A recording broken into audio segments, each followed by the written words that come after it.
안녕하세요. 건강의 달인 건달입니다. 볶은 음식이나 튀긴 음식 좋아하시나요?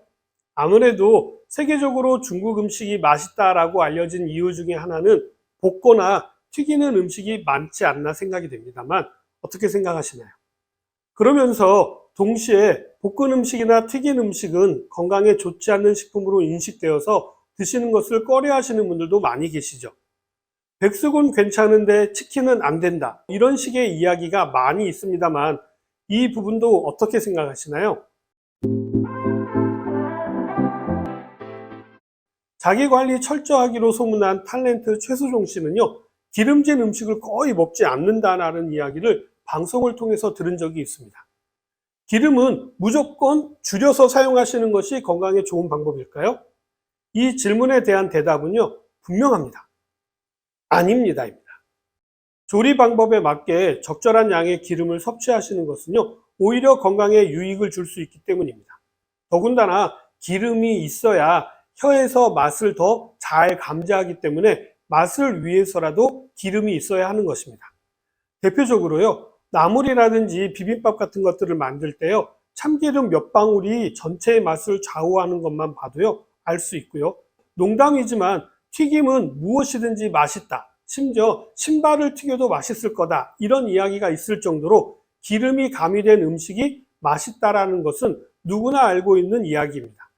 그러나 지금까지 TV라든지 신문 등 각종 매체를 통해서 알려진 내용을 살펴보면요, 지방은 열량이 높고 비만을 비롯한 만성질환의 원인으로 부각되어져 왔습니다.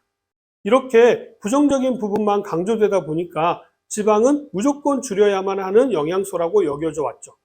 정말 지방은 우리 건강에 도움이 안 되는 영양소일까요? 물론 과도한 지방 섭취는 여러 가지 질환의 원인이 될 수 있습니다만 적절한 지방 섭취는 우리 몸에 에너지와 필수 지방산을 공급해 주기 때문에 건강을 유지하는 데 도움을 줍니다. 더군다나 필수 지방산의 경우는 필수자가 붙어 있기 때문에요. 먹어도 되고 안 먹어도 되는 것이 아니라 반드시 먹어야만 우리 생명을 유지할 수 있다라는 의미입니다. 그렇기 때문에 지방은 반드시 섭취해야만 하는 필수 영양소입니다. 지방이 하는 역할을 좀 간단히 살펴보면요. 지방은 에너지를 저장하는 기능을 가지고 있습니다. 거기에다가요, 피하 지방의 경우에는요, 보온 작용을 하는데 필수적인 역할을 하고요. 내장 지방의 경우에는 외부의 충격으로부터 내장을 보호하는 작용을 합니다.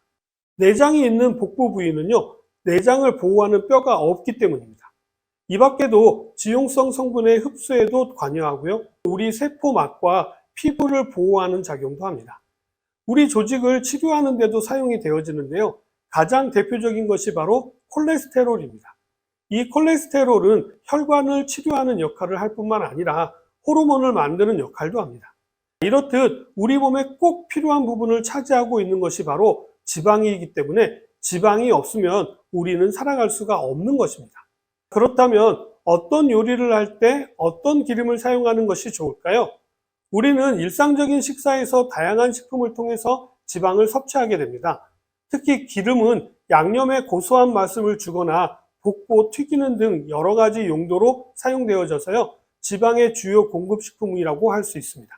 그렇기 때문에 건강하게 지방 섭취를 할 수 있는 방법 중 한 가지는요, 요리에 어울리는 적절한 기름을 잘 선택해서 사용하여서 조리하시는 것이겠죠.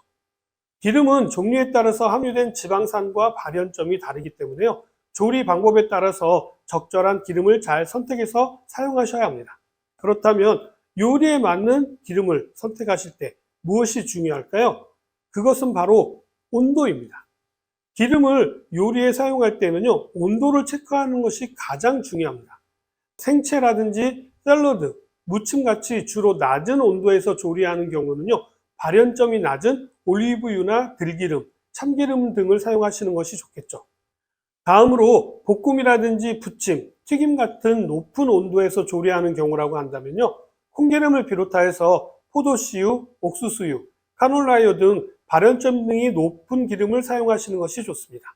지금부터 다양한 기름들의 특징과 건강에 도움이 되는 부분에 대해서도 자세히 알려드리도록 하겠습니다. 먼저 샐러드나 나물에 사용하는 기름을 살펴보면요, 대표적인 것이 바로 올리브유와 들기름과 참기름을 들 수가 있겠죠. 밋밋한 채소에 기름이 들어가게 되면요, 맛과 풍미가 확 올라가게 되죠.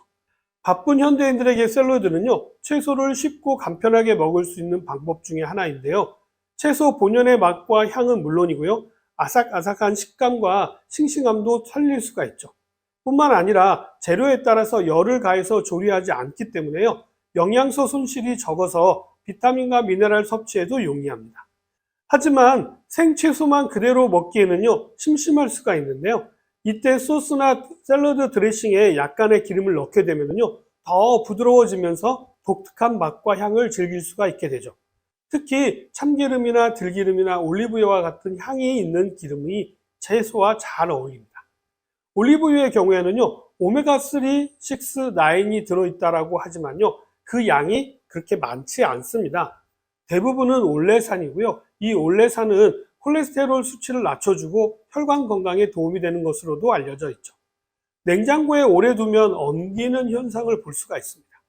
그래서 실온에 보관을 권장하고요. 가급적이면 엑스트라 버진으로 선택하시고 빨리 드시는 것을 권장합니다.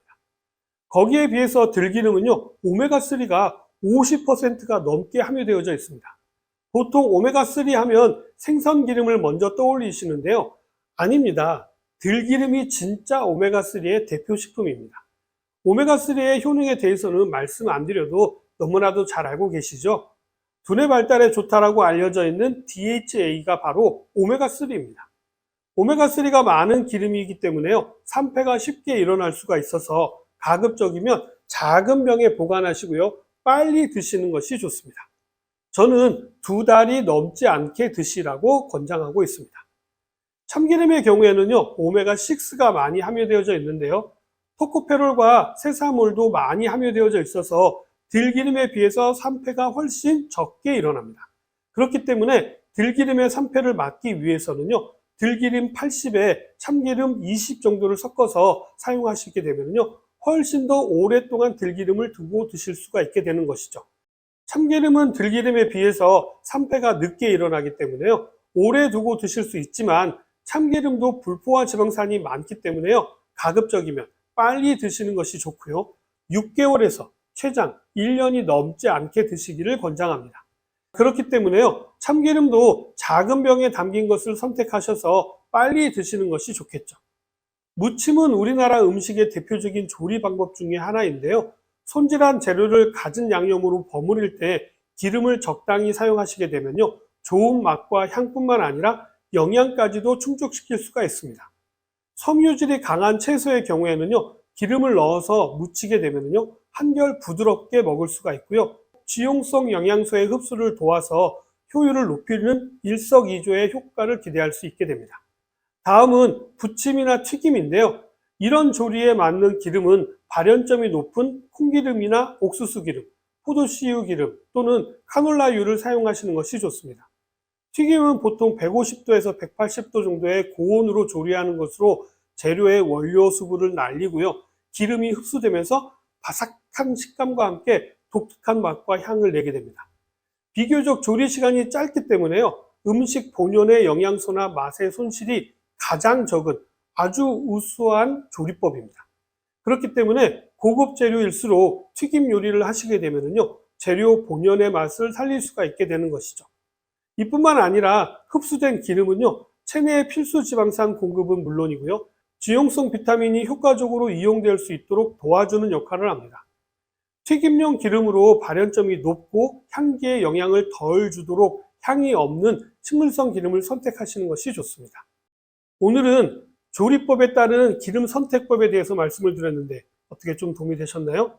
기름은 우리 몸에 꼭 필요한 필수 영양소라는 것도 꼭 기억하시기 바라면서 저는 다음 시간에 다시 찾아뵙도록 하겠습니다.